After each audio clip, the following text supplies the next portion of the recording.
अस्सलाम वालेकुम my YouTube family, welcome back to my channel. I hope आप सब ठीक होंगे। मैं भी बिल्कुल ठीक हूँ अल्हम्दुलिल्लाह। तो आज का मेरा व्लॉग 2 डेज़ का व्लॉग है, यानी ये फ्राइडे और सैटरडे का व्लॉग है। तो सैटरडे को मेरी सिस्टर इन लॉज मेरे घर आई हुई थी और मेरे ब्रदर इन लॉ भी आए हुए हैं आजकल। तो मैंने सोचा कि कुछ पार्टी करते हैं। और वैसे भी मेरी बेटी के मिड टर्म्स जो हैं वो फ़िनिश हो गए थे और मैं मेंटली तौर पे बहुत ज़्यादा रिलैक्स थी।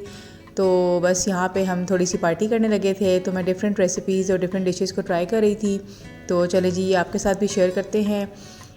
तो यहाँ पे मैं चिकन बिरयानी बना रही थी। इसके अलावा मैंने चिकन एंड पोटैटो कटलेट्स बनाए थे, दही भल्ले बनाए थे और ये स्पंज केक भी बनाया था। तो ये फ्राइडे का दिन है और इस दिन जो है नाश्ते वगैरह से फारिग होने के बाद मैं सोच रही थी कि आलू के पराठे बना लेते हैं, क्योंकि मेरे ब्रदर इन लॉ को भी आलू के पराठे जो है वो बहुत अच्छे लगते हैं। तो बस यहाँ पे मैंने 8-10 आलू ले लिए थे। उनको मैंने अच्छी तरीके से वॉश करके बीच में से कट करके हाफ़ कर लिया था और इनको मैंने बॉईल कर लिया था। और अब मैं इनको मैश कर रही थी और अब मैं इसके अंदर 1.5 टीस्पून सॉल्ट ऐड करूँगी। 1 टीस्पून के करीब मैं इसके अंदर रेड चिली पाउडर ऐड करूँगी। हाफ़ टी स्पून मैं इसके अंदर अजवाइन का ऐड करूँगी। हाफ़ टी स्पून मैं इसके अंदर चाट मसाला ऐड करूँगी। 1 टीस्पून मैं इसके अंदर ज़ीरा ऐड करूँगी। 1 टीस्पून मैं इसके अंदर सूखा धनिया पिसा हुआ ऐड करूँगी। इसके अलावा मैंने थोड़ा सा ज़ीरा जो है वो भून के और ग्राइंड करके अपने पास रखा होता है हमेशा। तो इस तरह की चीज़ों के अंदर उसको ऐड करें तो उसका बहुत ही अच्छा जायका और खुशबू आती है। तो बस मैं हाफ़ टी स्पून के करीब वो ज़ीरा भी इसके अंदर ऐड कर लूँगी। इसके अलावा मैं इसके अंदर धनिया ऐड करूँगी और फिर मैं इसको अच्छे से मिक्स कर लूँगी और ताकि तमाम चीज़ें जो हैं वो आलू के साथ अच्छे से मिक्स हो जाएँ और एक अच्छा सा मसाला जो है वो हमारा रेडी हो जाए। जब कभी कभार आपको समझ ना आ रही हो कि हम खाने में आज क्या बनाएं, तो ये बहुत ही ज़बरदस्त और अच्छी ऑप्शन होती है कि आप आलू के पराठे बना लें। इसके अलावा मुझे मूली के पराठे और गोभी के पराठे भी बहुत अच्छे लगते हैं। और मेरी अम्मी तो जब हम माश की दाल बनाते हैं, जो लेफ़्ट ओवर दाल होती है, तो उसकी भी रोटी बना लेती हैं। तो वो एक माश की दाल वाली रोटी भी बन जाती है, माश की दाल का पराठा बन जाता है, जो कि बहुत ज़्यादा टेस्टी होता है। आप इसको योगर्ट के साथ लें, चाय के साथ लें, बहुत ज़्यादा मज़ा आता है। तो बस यहाँ पे मेरा जो मसाला था रोटियों का वो रेडी हो गया था और अब मैं छोटे छोटे से पेड़े बना रही थी। और मेरी रोटी जो है वो थोड़ी पतली होती है, मैं मोटी रोटियाँ नहीं बनाती हूँ, तो इसलिए सबको बहुत ज़्यादा अच्छी लगती है। तो मैं बिल्कुल थोड़ा सा आटे का पेड़ा लेती हूँ, उसको भी मैं 2 पार्ट्स में डिवाइड कर लेती हूँ। आप देख सकते हैं कि कितने छोटे छोटे से मैं आटे के जो पेड़े हैं वो रेडी कर रही हूँ। और यहाँ पे मैंने तकरीबन 7 से 8 रोटियों के जो आटे के पेड़े थे वो मैंने बना लिए थे।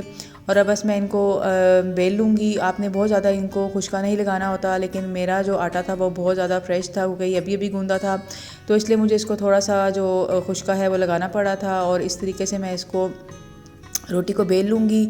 और अब मैं इसके ऊपर आलू का जो अमेज़ा है वो सारी तरफ अच्छे तरीके से स्प्रेड कर लूँगी। और मैं कॉर्नर्स का बहुत ज़्यादा ध्यान रखती हूँ कि मसाला सिर्फ अंदर की तरफ ना लगा रहे, कॉर्नर्स पे भी हो, क्योंकि कॉर्नर्स खाली हों तो रोटी का मज़ा नहीं आता। तो बस यहाँ पे मैंने इस तरीके से सारा जो बैटर था आलूओं का वो मैंने इस रोटी के ऊपर लगा लिया था। और इसके ऊपर थोड़ा सा मैं खुशका डालूँगी और जो दूसरी रोटी थी वो इसके ऊपर रख के कॉर्नर्स को अच्छे से प्रेस कर लूँगी और इसको बहुत ध्यान से एहतियात से मैं बेल लूँगी। और बेलते हुए भी मैं कॉर्नर्स का ध्यान रखती हूँ कि कॉर्नर ज़्यादा मोटे ना हो। और ये देखें पूरे तवे जितनी मेरी रोटी जो है वो बेली जाती है, बल्कि मैं इससे भी बड़ी रोटी बेल लेती हूँ और तवा जो है वो छोटा पड़ जाता है, लेकिन बस एहतियात से जो है वो चीज़ों को करना पड़ता है। तो बस ये पूरे तवा जितनी मेरी रोटी रेडी हो गई थी और फिर मैं इसको जो है वो अच्छे से कुक कर लूँगी घी लगा के। और हमारा आलू का मज़ेदार सा पराठा जो रेडी हो गया था और सबको मैंने रोटी दे दी थी। और अब मैं लास्ट में ख़ुद खा रही थी और ये मैंने लहसुन वाला दही बनाया हुआ था और इसके साथ इस रोटी का बहुत ही मज़ा आ रहा था। यहाँ पे मेरे हस्बैंड के फ्रेंड आए हुए थे और वो जब भी आते हैं तो हमारे लिए मिठाई लेकर आते हैं। तो बंदा डाइटिंग किस तरह से करे, वेट कम किस तरह से करे क्योंकि इतने मज़ेदार सी मिठाई जो है वो हमारे घर में आ जाती है, तो फिर मीठा हो तो हमसे रहा ही नहीं जाता। मुझसे ख़ास तौर पे मुझे मीठा बहुत ज़्यादा पसंद है। और ये देखें पैकिंग कितनी प्यारी थी। जो पहला वाला बॉक्स था उसके अंदर काजू बर्फ़ी थी और इस वाले बॉक्स के अंदर जो था सही देसी घी में बनी हुई मिठाई थी, जो सर्दियों की सही सौगात है। और ये वाला तो हलवा टाइप मिठाई थी, ये बहुत ही ज़्यादा टेस्टी थी। और ये 2 बॉक्सेस थे और सेकंड वाले बॉक्स में भी चेक करते हैं कि इसके अंदर क्या है।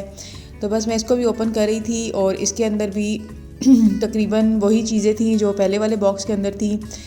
तो बस यहाँ पे हमने 1 बॉक्स अपने पास रखा था और जो दूसरा बॉक्स था वो हमने हाफ़ जो है वो अपनी सिस्टर इन लॉ को दे दिया था, क्योंकि उनके घर भी मीठा जो है वो खाया जाता है। चले जी, यहाँ पे नेक्स्ट डे यानी सैटरडे स्टार्ट हो गया है और इस दिन दोपहर में मैंने चने की दाल और चावल बनाए हुए थे। तो बस मैं वो डाल के खा रही थी और मुझे तो केचप बहुत ज़्यादा पसंद है। मेरा मेरा बस चले ना तो मैं हर खाने के साथ केचप खाऊं। पहले शादी से पहले तो मैं हर खाने के साथ ही खाती थी, लेकिन अब काफ़ी ज़्यादा चेंज आ गया हुआ है। और बस यहाँ पे मैं साथ साथ अपना खाना भी खा रही थी और इसके अलावा साथ साथ मैं बिरयानी की तैयारी भी कर रही थी। तो इसके लिए मैंने ये हाफ़ के जी वाला जो ग्लास है मेरा स्टील का, ये 4.5 ग्लास यानी 4.5 ग्लास मैंने चावल निकाल लिए थे और उनको भिगो लिया था। और चिकन भी मैंने वॉश कर लिया था और साथ मैंने ऑयल भी गर्म होने के लिए रख दिया हुआ था, क्योंकि काम ज़्यादा था और मुझे टाइम पे ख़त्म करना था। तो बस यहाँ पे मैंने चिकन को वॉश कर लिया था, वो ड्राई हो गई थी। तो फिर मैं इसको फ्राई करने लगी थी। जब भी आप बिरयानी बनाएं तो हमेशा चिकन को फ्राई करके उसमें डालें, उससे बहुत अच्छा टेस्ट आता है। और साथ ही मैंने पानी भी चावलों के लिए बॉईल होने के लिए रख दिया हुआ था, क्योंकि 15 से 20 मिनट हो गए थे कि मेरे चावल जो है वो भीगे हुए थे पानी में। तो बस अब मुझे इनको बॉईल करना था। और यहाँ पे साथ मैं कटलेट जो बना रही थी उसके लिए भी मैंने कुकर में आलूओं को बॉईल कर लिया हुआ था और अब मैं इनको मैश कर रही थी। और ये देखें, मेरा जो खाना था वो बीच में रह गया था, क्योंकि मेरा ध्यान काम की तरफ था। तो मैंने प्लेट बना ली हुई थी और बस मैं आते जाते इसको फिनिश कर रही थी। अब मैं आलू के अंदर जो है वो बॉईल किया हुआ चिकन ऐड कर लूँगी। ये तकरीबन 1 प्याली जितना चिकन था जो मैंने इसमें ऐड किया था। इसके अलावा मैं 1 लेमन इसके अंदर स्क्वीज़ कर लूँगी और इसके अलावा मैं इसके अंदर धनिया और पुदीना जो है बारीक बारीक काट के वो ऐड कर लूँगी। अच्छा, मैं जब सॉल्ट डालने लगी तो मेरा बॉक्स खाली हो गया हुआ था, तो मैंने कहा पहले इसको फिल कर लेते हैं। और मैं हमेशा पिंक सॉल्ट यूज़ करती हूँ। काफ़ी टाइम हो गया है कि मैं कभी शान का, कभी ज़्यादातर मैं शान का ही यूज़ करती हूँ। इसके अलावा मैं अब आलूओं के अंदर जो है वो सॉल्ट ऐड करूँगी, रेड चिली पाउडर ऐड करूँगी, थोड़ी सी क्रश चिलीज़ ऐड करूँगी, सूखा धनिया ऐड करूँगी, ज़ीरा ऐड करूँगी, पिसा हुआ और भुना हुआ ज़ीरा भी ऐड करूँगी, थोड़ा सा चिकन पाउडर मैं इसके अंदर ऐड करूँगी। और इसके अलावा मैं इसके अंदर अनारदाना भी जो है वो ऐड करती हूँ। आलू के कबाब में और आलू के जो कटलेट्स हैं उनके अंदर अनारदाने का बहुत अच्छा टेस्ट आता है। मैं जब भी ये आलू के कटलेट्स बनाती हूँ तो ये सबको बहुत अच्छे लगते हैं। और बस यहाँ पे मैं तमाम मसाले इसके अंदर डाल चुकी थी और यहाँ पे मेरी चिकन भी फ्राई हो रही थी और साथ पानी भी बॉईल हो गया था। तो बस मैंने यहाँ पे राइस भी इसके अंदर डाल दिए थे। तो बस साथ साथ सारे काम चल रहे थे और साथ साथ अब मैं यहाँ पे जो बैटर मैं रेडी करी थी कटलेट्स का, उसको मैं मिक्स कर रही थी। और मुझे लग रहा था कि ये थोड़ा सा ढीला है, आलू थोड़े से सॉफ्ट लग रहे थे, तो मैंने 1 टेबलस्पून के करीब इसके अंदर कॉर्नफ्लोर भी ऐड कर लिया था। और अच्छी तरह से मिक्स करने के बाद मैंने इसको चेक किया कि इसका सॉल्ट जो है वो पूरा है, चिलीज़ वगैरह पूरी हैं, कोई कमी पेशी तो नहीं है। तो अल्लाह का शुक्र है सब कुछ ठीक था, क्योंकि ये मैं बहुत ज़्यादा स्पाइसी नहीं बना रही थी। वैसे भी कटलेट्स जो हैं वो बहुत ज़्यादा स्पाइसी अच्छे नहीं लगते हैं। तो बस ये बैटर मेरा रेडी हो गया था, इसको मैंने साइड पे कर दिया था। और इस दौरान जो है वो मेरे जो चावल थे बिरयानी के वो भी बॉईल हो गए थे और चिकन भी फ्राई हो गया था।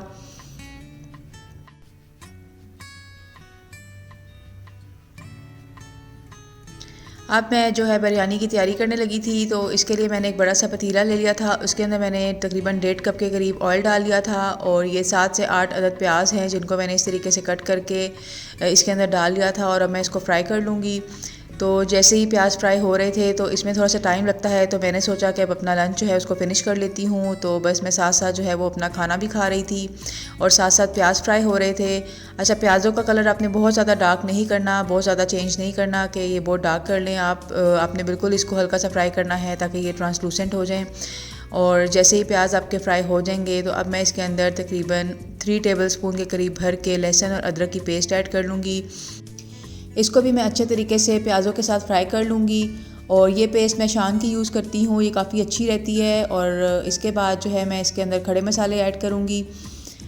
खड़े मसालों में मैं इसके अंदर 3 से 4 टुकड़े जो है वो दालचीनी के ऐड करी हूँ। यहाँ पे मेरे पास छोटे टुकड़े थे इसलिए मैंने थोड़े ज़्यादा डाले हैं। 10 से 12 जो है मैं काली मिर्चें भी ऐड कर रही हूँ, 2 अदद मोटी इलायची ऐड कर रही हूँ। इसके अलावा मैं इसके अंदर 7 से 8 लौंग ऐड करूँगी, 1 चुटकी के करीब अजवाइन ऐड करूँगी और इसको भी मैं अच्छे से मिक्स कर लूँगी। अब मैं इसके अंदर तकरीबन 6 से 7 अदर टमाटर हैं, इनको मैंने छिलके समेत ही जो है वो इसके अंदर ऐड कर लिया है। और अब इन तमाम चीज़ों को मैं अच्छे तरीके से भून लूँगी और इनका अच्छा सा मसाला जो है वो मैं रेडी कर लूँगी।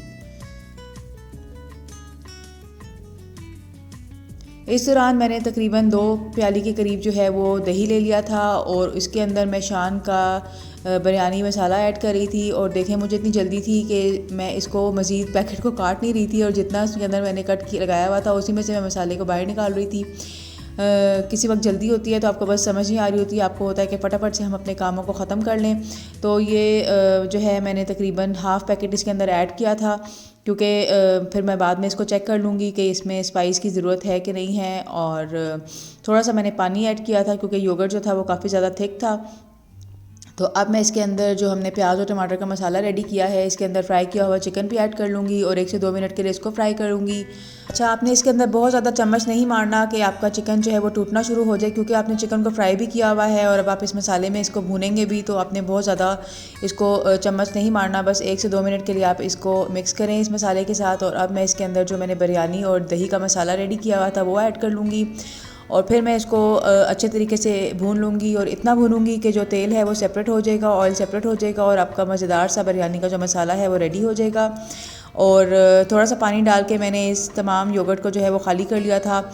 अच्छा, इस दौरान मैंने इसका टेस्ट चेक किया था तो मुझे इसमें थोड़ा सा मसाला कम लग रहा था, तो जो बिरयानी मसाले का पैकेट था वो मैंने सारा इसके अंदर डाल दिया था।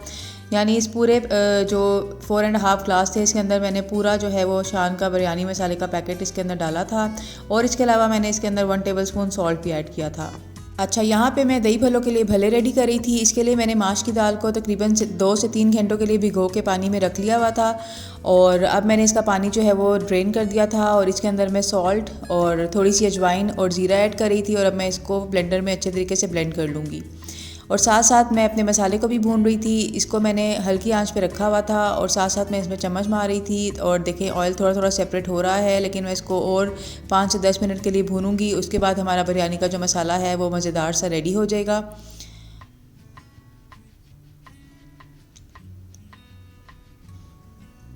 चलें जी, यहाँ पे भल्लों का बैटर जो है वो भी रेडी हो गया हुआ है। ये देखिए इसकी कंसिस्टेंसी इस तरह से होनी चाहिए। मैंने बिल्कुल थोड़ा सा पानी इसके अंदर ऐड करके इसको जूसर में जो है वो ब्लेंड कर लिया था और अब मैंने ऑयल भी गर्म कर लिया है और हल्का सा पानी हाथों को लगा के मैं इसके छोटे छोटे से भल्ले जो हैं वो रेडी कर लूँगी। कभी कभार मैं इस तरीके से भल्ले रेडी करती हूँ, लेकिन ज़्यादातर मैं जैसे सुराख वाले डोनट शेप के भल्ले होते हैं मैं वही रेडी करती हूँ। लेकिन अभी मेरा दिल कर रहा था कि मैं इस शेप के रेडी करूँ, तो बस यहाँ पे मैं छोटे छोटे से भल्ले जो हैं वो फ्राई करी थी और इनको आपने बिल्कुल लो हीट के ऊपर कुक करना है ताकि ये अच्छे तरीके से अंदर तक कुक हो जाए।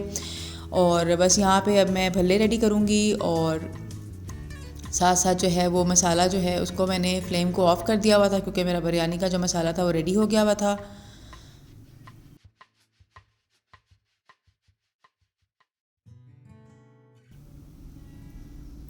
चलें जी, दही भल्लों के भल्ले जो हैं वो हमारे रेडी हो गए हैं। देखा कितना प्यारा सा इनका लाइट सा गोल्डन कलर आया है।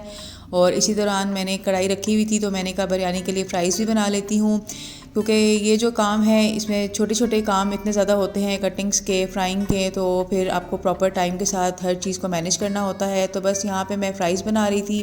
फ़्राइज़ रेडी हो गए थे तो इसके बाद मैंने बिरयानी के लिए जो है वो 1 अदद अनियन भी ले लिया था गार्निशिंग के लिए। उसको भी मैं इस ऑयल में फ़्राई कर लूँगी।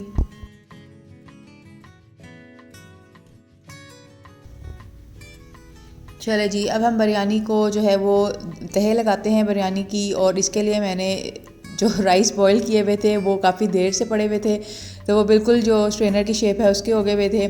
तो बस मैं इनको एहतियात से जो है वो खोल रही थी क्योंकि फिर टूट जाएँ तो फिर अच्छे नहीं लगते राइस। और इसके बाद मैंने अब से जो एक लेयर है वो मसाले की लगाई थी और इसी तरीके से मैं 3 लेयर जो हैं वो राइस और मसाले की ऊपर नीचे करके लगा लूँगी। और इसके बाद मैं इसके ऊपर इसको धनिया और पुदीना और हरी मिर्चों के साथ गार्निश कर लूँगी। इसके अलावा मैं इसके ऊपर लेमन ऐड करूँगी और जो हमने अनियन जो फ्राई किया था वो भी इसके ऊपर ऐड करूँगी। इसके अलावा येलो फूड कलर जो है वो भी मैं इसके ऊपर डाल दूँगी। और अब मैं इसको कवर करके बिल्कुल लो हीट के ऊपर 20 से 25 मिनट के लिए दम लगा दूँगी ताकि हमारी बिरयानी जो है वो अच्छे से रेडी हो जाए। चलें जी, अब हम दही भल्लों की तैयारी कर लेते हैं। इसके लिए मैंने 1 केजी के करीब योगर्ट ले लिया था जो काफ़ी थिक था, तो मैंने इसके अंदर थोड़ा सा पानी ऐड किया था और इसको मैंने अच्छे से बीट कर लिया था। अब मैं इसके अंदर half tea spoon salt, half tea spoon ज़ीरा और 1/4 टीस्पून चाट मसाला ऐड करूँगी और इसको अच्छे से मिक्स कर लूँगी। यहाँ पे मैंने साथ ही आलू भी बॉईल करके रख लिए हुए थे और इसके अंदर मैं तकरीबन 2 अदद आलू लूँगी, उनको मैं क्यूब कट में कट करूँगी और वो इसमें ऐड करूँगी। इसके अलावा इसके अंदर मैं क्रश किया हुआ टोमेटो और चॉप किया हुआ ही मैं अनियन और टोमेटो ऐड करूँगी। और अब मैं साथ ही इसके अंदर धनिया और पुदीना क्रश किया हुआ इसके अंदर ऐड कर लूँगी। वैसे तो मैं इसके अंदर बॉइल्ड चने भी ऐड करती हूँ, जो वाइट चने होते हैं, लेकिन वो फ़िलहाल मेरे पास अवेलेबल नहीं थे तो वो मैंने ऐड नहीं किए थे। इसको मैं मिक्स करके साइड पे कर लूँगी। और इस दौरान मैंने भल्ले भी जो है वो गर्म पानी में भिगो के रख लिए हुए थे ताकि वो थोड़े से सॉफ्ट हो जाए और फिर मैं इसको दही में ऐड कर लूँगी। और अब मैं आलू के कटलेट्स रेडी कर रही थी। इसके लिए मैंने थोड़ा सा बैटर अपने हाथ पे ले लिया था और उसको मैंने फ्लैट कर लिया था, और थोड़ा सा चीज़ जो है वो मैं इसके अंदर ऐड करूँगी और इसका अच्छा सा जो है वो राउंड शेप में कटलेट्स बना लूँगी। अच्छा, ये चीज़ जो है ये मेरा श्रेडेड चीज़ था, लेकिन ये फ्रिज में पड़ा हुआ था तो ये बिल्कुल जो है वो एक ब्लॉक की शक्ल में आ गया हुआ था। तो बस मैं यहीं से थोड़ा सा जो चीज़ है उसको उतारी थी और इसके बीच में ऐड करी थी, और इस तरीके से मैं इसके कटलेट्स जो है वो रेडी कर लूँगी। ये बहुत ज़्यादा टेस्टी कटलेट्स बनते हैं। ये सब ने खाए थे और सब ने बहुत ज़्यादा तारीफ़ की थी, सबको बहुत ज़्यादा अच्छे लगे थे। और यहाँ पे जो है मेरे भल्ले भी जो है वो सॉफ़्ट हो गए थे, तो बस अब मैं इनको भी दही के अंदर ऐड कर रही हूँ। और यहाँ पे इनको ऐड करने के बाद मैं इसको एहतियात से मिक्स करूँगी और इसके ऊपर चाट मसाला स्प्रिंकल कर दूँगी और हमारे मज़ेदार से दही भल्ले जो है वो रेडी हो जाएंगे। ये बहुत ज़्यादा टेस्टी बनते हैं और मैं हमेशा माश की दाल के ही भल्ले बनाती हूँ। कल में मेरा वॉइस ओवर थोड़ा सा आगे पीछे हो रहा है, क्योंकि जिस तरीके से मैं काम कर रही थी उसी तरीके से मैं क्लिप्स भी शूट कर रही थी, तो मेरा वॉइस ओवर भी उसी के अकॉर्डिंग चल रहा है। तो बस अब दही भल्ले मेरे रेडी हो गए थे, और अब जो मैंने कटलेट्स रेडी किए हुए थे इनको मैं एग और ब्रेड क्रम्स में डिप करके इसको अच्छे से कोट कर लूँगी क्रम्स के साथ। और ये कटलेट्स बहुत ज़्यादा टेस्टी बने थे, और वाकई में ये बहुत टेस्टी थे। मैं सिर्फ कह नहीं रही हूँ, ये जिसने भी खाए थे सब ने मुझे बार बार बोला था कि ये कटलेट्स बहुत ही टेस्टी बने हुए हैं। और इवन मेरी सिस्टर इन लॉ कह रही थी कि उनका बेटा जो है वो आलू के कटलेट्स या कबाब बिल्कुल भी नहीं खाता, तो उसको भी ये बहुत टेस्टी लगे थे। तो वो भी मुझसे रेसिपी पूछी थी कि आप मुझे ज़रूर बताइएगा कि ये किस तरीके से आपने बनाए हैं। तो चले जी, कटलेट्स भी हमारे रेडी हो गए थे, दही भल्ले भी रेडी हो गए थे, और हमारे बिरयानी को भी दम लग गया था। और ये देखिए कितनी ज़बरदस्त सी बिरयानी हमारी रेडी हुई है। अब मैं इसको डिश आउट करूँगी, और अब मैं इसके ऊपर एग्स और इसको फ्राइज़ से अच्छे से गार्निश कर लूँगी। और ये बिरयानी भी बहुत ज़्यादा टेस्टी बनी थी, ये भी सबको बहुत अच्छी लगी थी, सब ने बहुत तारीफ़ की थी। बस यही खुशी होती है कि आप मिल बैठ के सब खा लेते हैं, एंजॉय कर लेते हैं। और ये कटलेट्स तो मैंने अपनी जो नीस है उसके कहने पे बनाए थे, क्योंकि वो काफ़ी टाइम के बाद पाकिस्तान आई थी और कभी मैंने उनको बना के खिलाए होंगे, तो वो उसको याद था। तो मैंने उसको प्रॉमिस किया था कि जब भी आप आओगी तो मैं आपको ज़रूर बना के खिलाऊँगी। तो बस खाना वगैरह हमने खा लिया था, और हम सब जो है वो गपशप लगा रहे थे, साथ चाय का दौर चल रहा था। और फिर मैं भी फ़्रेश होके आई, और फिर मैंने सोचा कि आज मैंने मेन्यू में एक और डिश भी सोची हुई थी, तो चलें जी वो भी बना लेते हैं। तो बस ये काफ़ी देर रात का टाइम था, आई थिंक 9 के बाद का टाइम था। तो मैं यहाँ पे स्पंज केक बना रही थी। ये बेसिक स्पंज केक है जो आप चाय के साथ एंजॉय कर सकते हैं। तो बस ये बहुत सिंपल इंग्रेडिएंट से बन जाता है, और मैं जब भी बनाती हूँ ये सबको बहुत अच्छा लगता है, और ख़ास तौर पे मेरे हस्बैंड को ये बहुत पसंद है। क्योंकि क्रीम वाले केक्स जो होते हैं वो आपको जो है वो 1 या 2 डे के अंदर ख़त्म भी करने होते हैं। तो ये केक अगर आप एयर टाइट कंटेनर में रखेंगे तो ये काफ़ी टाइम तक चल भी जाते हैं, और इनका टेस्ट भी बिल्कुल वैसे ही रहता है। तो बस यहाँ पे मैंने रूम टेम्परेचर पे 4 एग्स ले लिए थे, और इनको मैं इतने अच्छे तरीके से बीट कर लूँगी कि ये इस तरीके से इनकी फॉर्मी कंसिस्टेंसी आ जाएगी।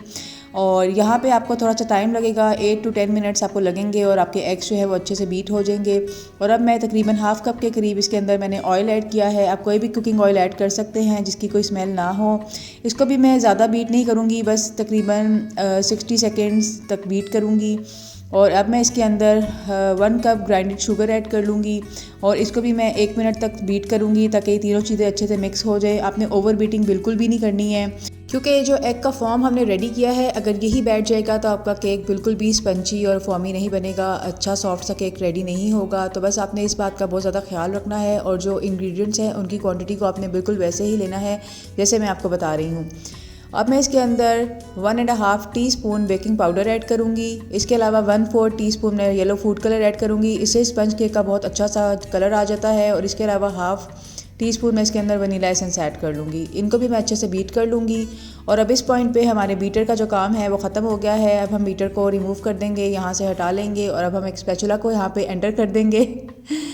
और अब मैं इसके अंदर 1 कप सिफ्ट किया हुआ जो मैदा है वो ऐड करूँगी। और मैदा भी जो है आपने बिल्कुल छान के लेना है, ऐसे ही यूज़ नहीं करना।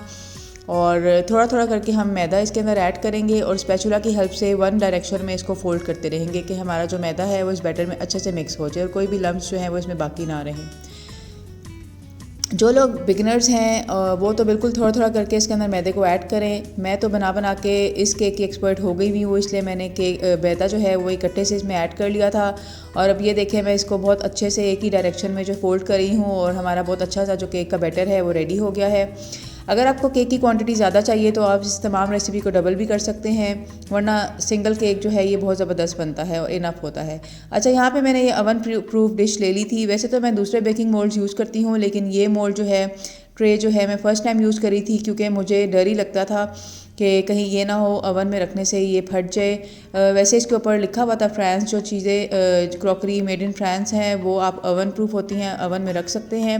लेकिन बस मैंने अल्लाह का नाम लेके जो है वो इसको रखा था और मैं फ़र्स्ट टाइम ही रख रही थी और मैं रिस्क ही ले रही थी।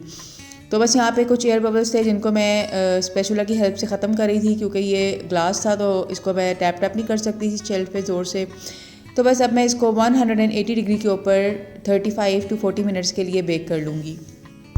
चलें, ट्रे जो थी वो मैंने ओवन में रख दी थी और बच्चियाँ शाम के टाइम बाहर गई थी तो वो अपने लिए आइसक्रीम लेकर आई थी। तो जो मेरी नीस है वो मेरे लिए भी आइसक्रीम लेकर आई हुई थी और वो उसने फ्रीज़र में रखी हुई थी। तो मैंने सोचा चलें केक बेक हो रहा है तो इस दौरान मैं अपनी आइसक्रीम खा लेती हूँ। और यहाँ पे देखें 35 to 40 मिनट्स गुजर गए थे और हमारा ज़बरदस्त सा स्पंज केक जो है वो रेडी हो गया था। और अल्लाह का शुक्र है ये ट्रे बिल्कुल सेफ़ थी, ओवन प्रूफ थी। तो अब मैं नेक्स्ट टाइम भी जो है वो इसी डिश के अंदर कुछ ना कुछ ट्राई करूँगी। और अब मैं इसके जो है वो पीसेस कर रही थी। आप देख सकते हैं कितना ज़बरदस्त सा सॉफ्ट सा केक रेडी हुआ है और 4 एग से कितना अच्छी क्वांटिटी का केक जो है हमारा रेडी हो गया है। और ये भी सबको बहुत अच्छा लगा था। चाय का दौर एक दफ़ा फिर चला था और उसके साथ इस केक को सबने इंजॉय किया था। आई होप मेरा आज का ब्लॉग आपको बहुत अच्छा लगा हो। अगर आप मेरे चैनल पे न्यू हैं तो मेरे चैनल को सब्सक्राइब करें, मेरी वीडियो को लाइक एंड शेयर करें और मुझे कमेंट सेक्शन में फ़ीडबैक ज़रूर दीजिएगा। इससे मुझे बहुत ज़्यादा सपोर्ट मिलती है और मुझे पता चलता है कि मेरी यूट्यूब फैमिली को मेरे ब्लॉग्स कैसे लग रहे हैं। अपना ख्याल रखिएगा। अल्लाह हाफिज़।